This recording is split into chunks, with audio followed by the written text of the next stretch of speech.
Hello everyone, welcome to examination classes. मेरा नाम है अजय गुप्ता और आज हम डिस्कस करने जा रहे हैं इंग्लिश ग्रामर के सबसे महत्वपूर्ण सबसे इम्पोर्टेंट टॉपिक टेंस के बारे में।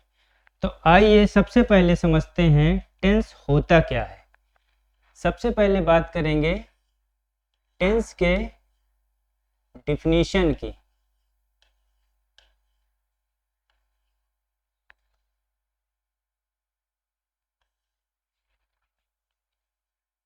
तो सबसे पहले देखते हैं कि टेंस होता क्या है। Definition of tense.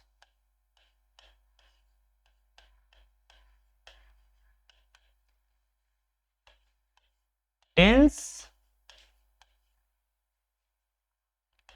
changes the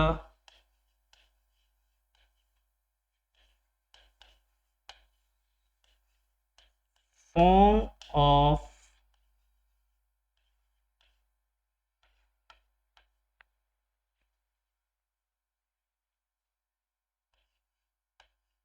verb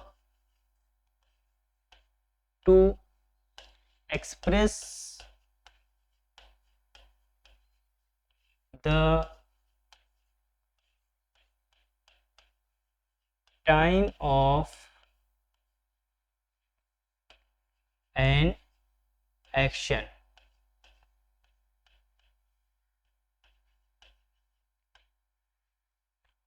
अगर इसकी डेफिनेशन की हिंदी में बात करें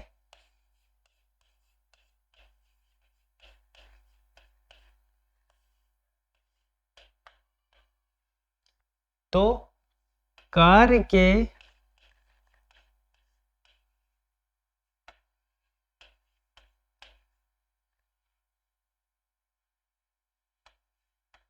समय के अनुसार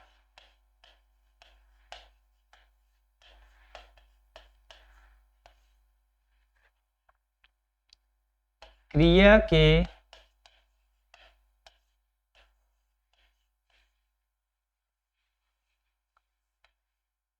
रूप में होने वाले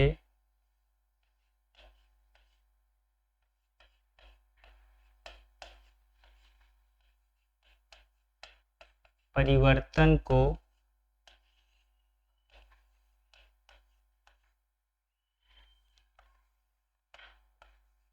काल,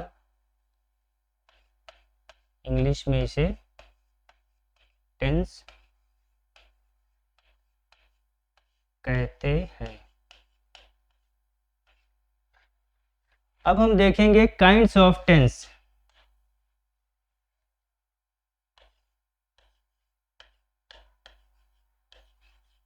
kinds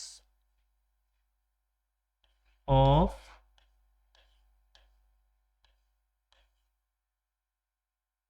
tense.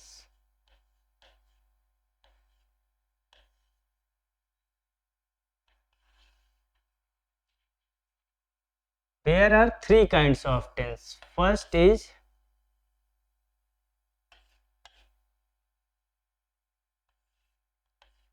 present tense,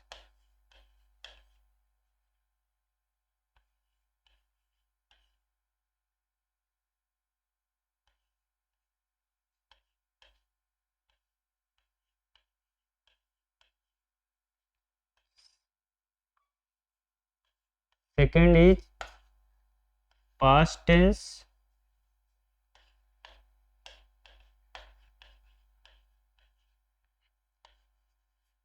and third is future tense।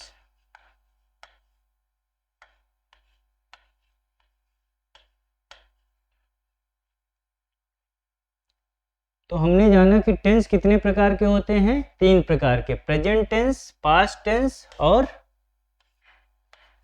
Future tense. Present tense को हिंदी में कहते हैं वर्तमान काल, जो अभी चल रहा है। इसे क्या कहते हैं? वर्तमान काल। जो बीत गया उसे कहते हैं भूतकाल, यानी पास्ट टेंस, और जो आने वाला है उसे कहते हैं भविष्य काल।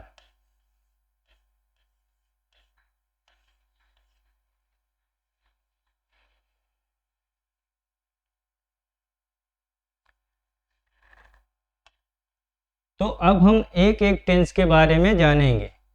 सबसे पहले बात करते हैं प्रेजेंट टेंस की।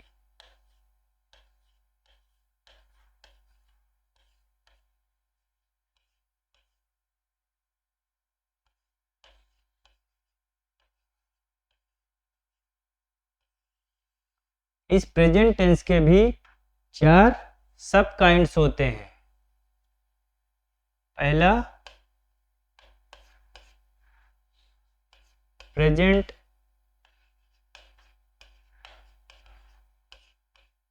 इंडेफिनिट टेंस,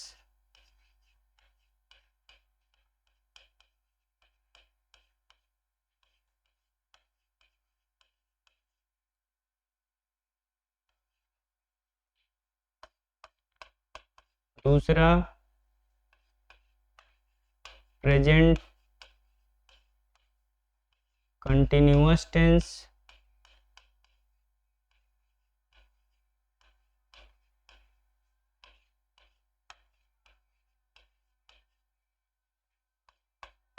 तीसरा प्रेजेंट परफेक्ट टेंस,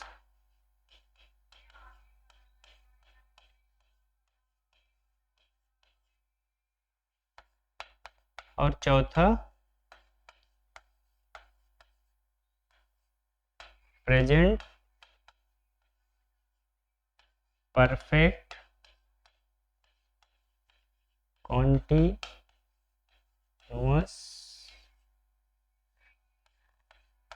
टेंस। अब सबसे पहले हम पढ़ेंगे प्रेजेंट कंटिन्यूअस टेंस के बारे में। प्रेजेंट इंडेफिनिट पहले है उसमें, लेकिन हम सबसे पहले पढ़ेंगे प्रेजेंट कंटिन्यूअस टेंस के बारे में।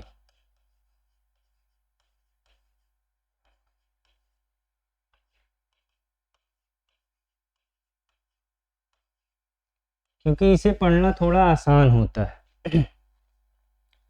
तो सबसे पहले इसकी बात करें, आइडेंटिफिकेशन क्या होती है, हम कैसे पहचानेंगे कि ये सेंटेंस किस टेंस में है।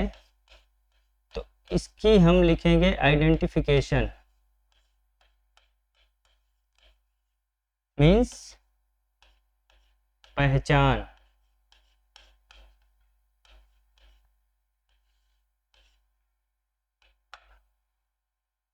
क्योंकि हम हिंदी बोलने वाले लोग हैं, तो हिंदी से इंग्लिश करना हमें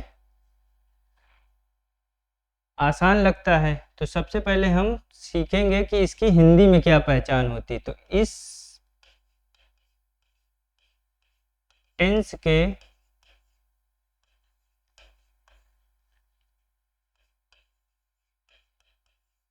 हिंदी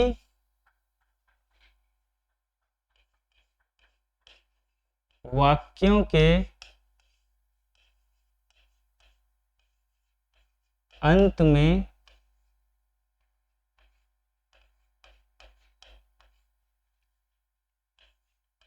रहा है,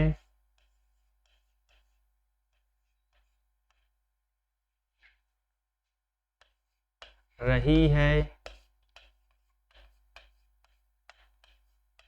रहे हैं,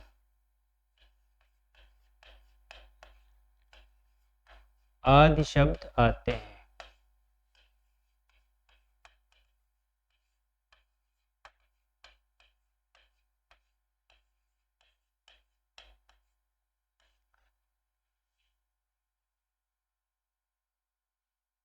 और इसमें क्या जानना होता है कि हेल्पिंग वर्ब कौन सी यूज होगी। हेल्पिंग वर्ब, तो इसमें हेल्पिंग वर्ब यूज होती है इज, एम, आर। और form of verb, main verb कौन सी यूज होती है? Form of main verb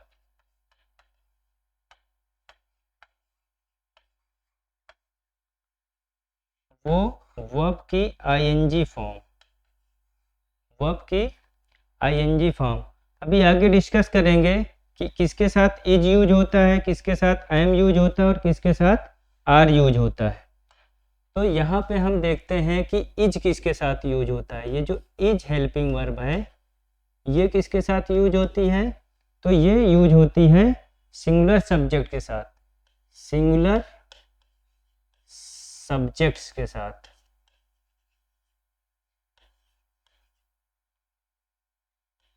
singular subjects,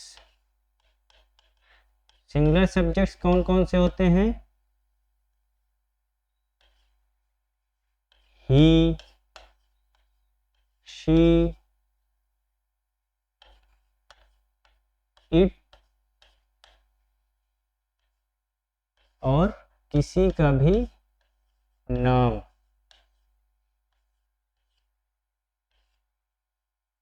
ये होते हैं सिंगुलर सब्जेक्ट्स। अब बात करते हैं एम।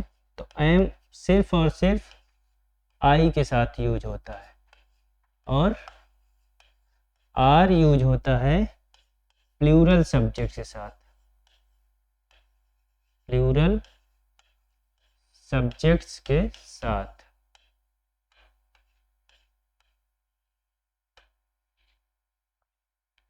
प्लूरल सब्जेक्ट्स होते हैं यू, वी एंड दे।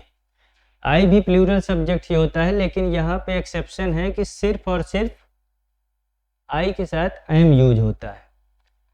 अब बात करते हैं बेसिक स्ट्रक्चर्स की। तो सबसे पहले यहाँ पे हम बात करेंगे। अब यहाँ पे क्या देख रहे हैं कि इनके भी चार चार उपवाक्य होते हैं। सबसे पहला अफर्मेटिव सेंटेंस, अफर्मेटिव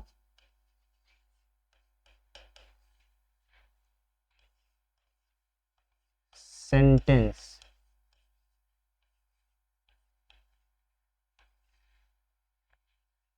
इसको हिंदी में कहते हैं सकारात्मक वाक्य।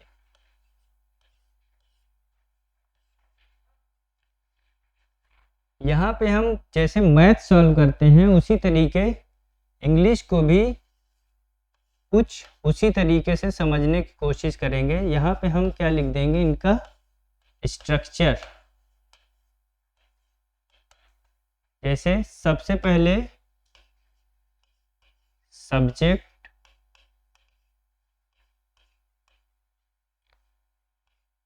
फिर हेल्पिंग वर्ब,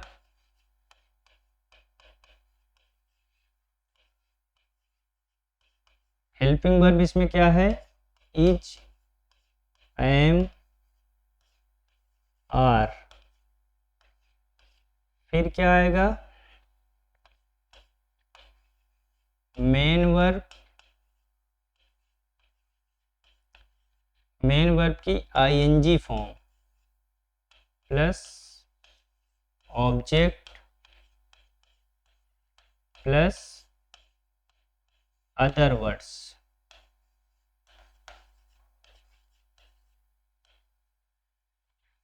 एक एग्जाम्पल देखते हैं। जैसे मैं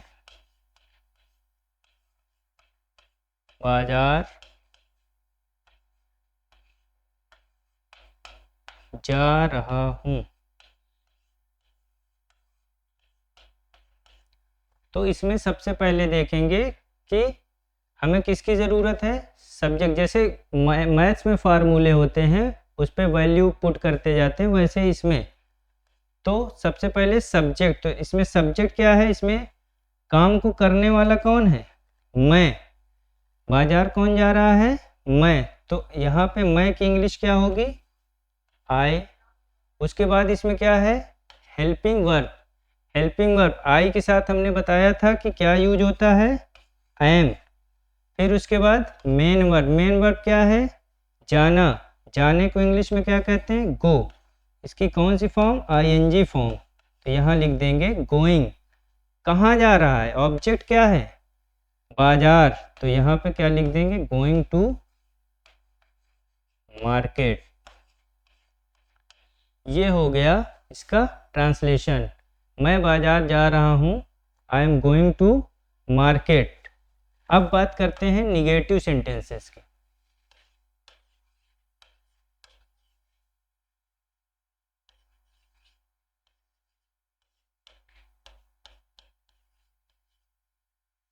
negative sentence.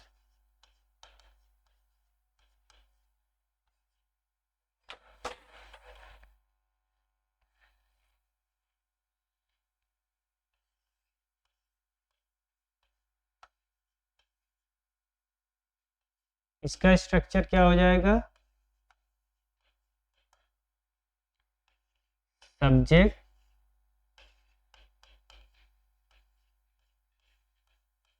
Plus helping verb is, am, are plus not. क्योंकि ये कैसा सेंटेंस है? निगेटिव, तो इसमें क्या आएगा? नॉट प्लस मेन वर्ब की ING form plus object plus other words. इसका एग्जांपल देखते हैं।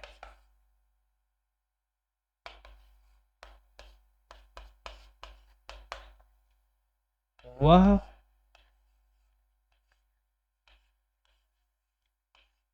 किताब नहीं पढ़ रहा है। वह किताब नहीं पढ़ रहा है।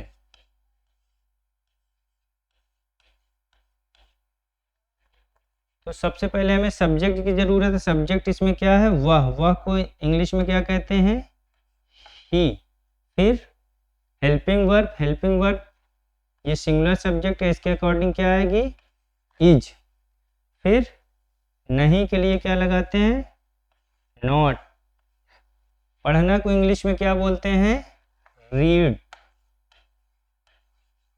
और क्योंकि ये कंटिन्यूअस टेंस है, इसमें वर्ब की आईएनजी फॉर्म यूज हो रही, तो क्या होगा? रीडिंग। फिर क्या नहीं पढ़ रहा है? किताब। तो ऑब्जेक्ट क्या हुआ? किताब। तो यहाँ पे क्या लिख देंगे? बुक।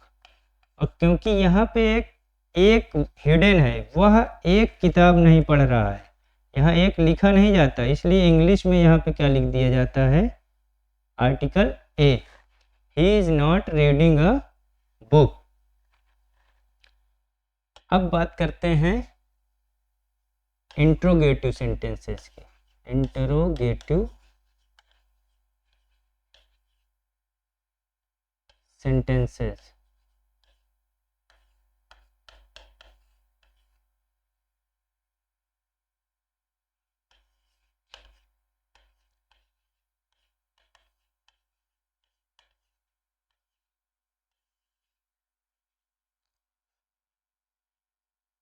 इसका स्ट्रक्चर क्या होगा?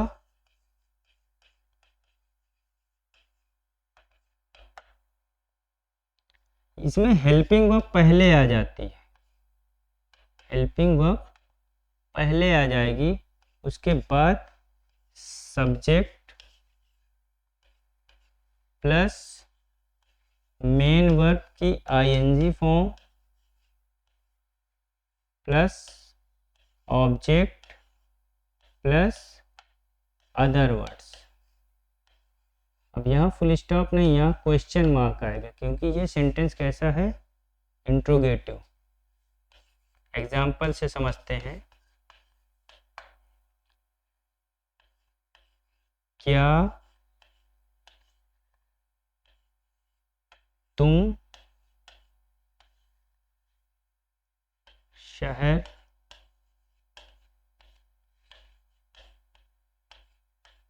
जा रहे हो, यहाँ आएगा क्वेश्चन मार्क। क्या तुम शहर जा रहे हो? तो सबसे पहले यहाँ पे क्या यूज होगा? Helping verb. हेल्पिंग वर्ब किसके अकॉर्डिंग यूज होगा? सब्जेक्ट के अकॉर्डिंग। सब्जेक्ट क्या है? तुम। तो ये कैसा है? कैसा सब्जेक्ट है? Plural subject. तो प्लूरल सब्जेक्ट के साथ क्या लगेगा? आर। तो यहाँ पे क्या यूज होगा? आर, फिर सब्जेक्ट यू, फिर मेन वर्ब। मेन वर्ब क्या है? जाना। जाने को इंग्लिश में क्या कहते हैं? गो। आईएनजी फॉर्म लगाएंगे, क्या हो जाएगा? गोइंग। कहाँ? शहर। गोइंग टू सिटी, ये हो जाएगा। Are you going to city? Next समझते हैं WH टाइप सेंटेंसेस।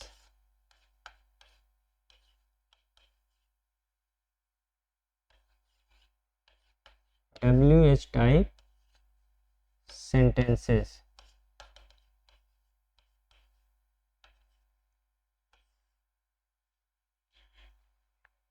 इसका स्ट्रक्चर बिल्कुल सिंपल है, जैसे इंट्रोगेटिव सेंटेंसेस का था।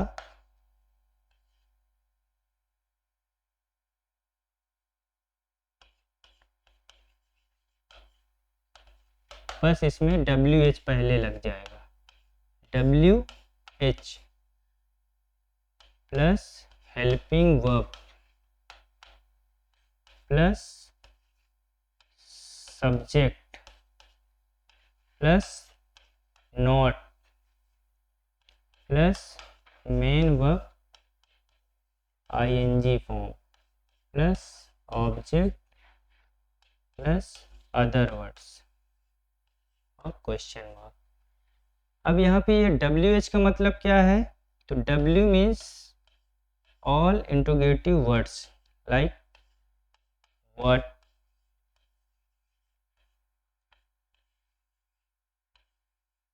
who,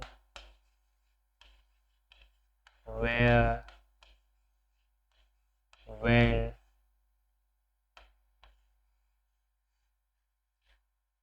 why, etc. And H means how much,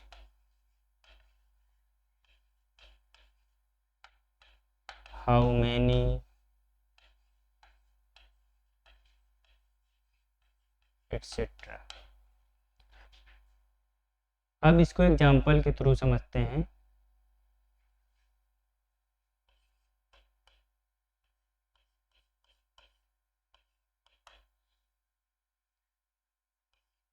वह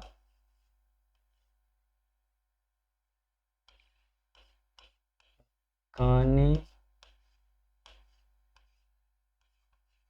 क्यों नहीं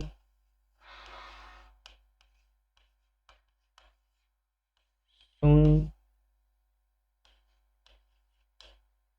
रहा है?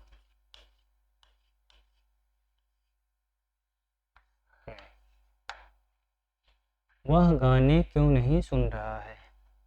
तो सबसे पहले क्या है स्ट्रक्चर में?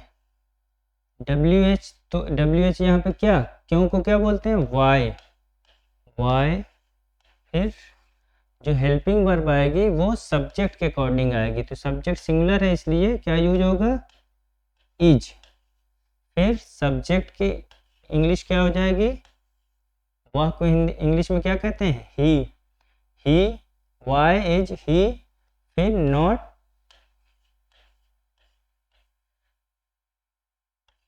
गाने सुनने को क्या कहते हैं? Listen to. Listening to music.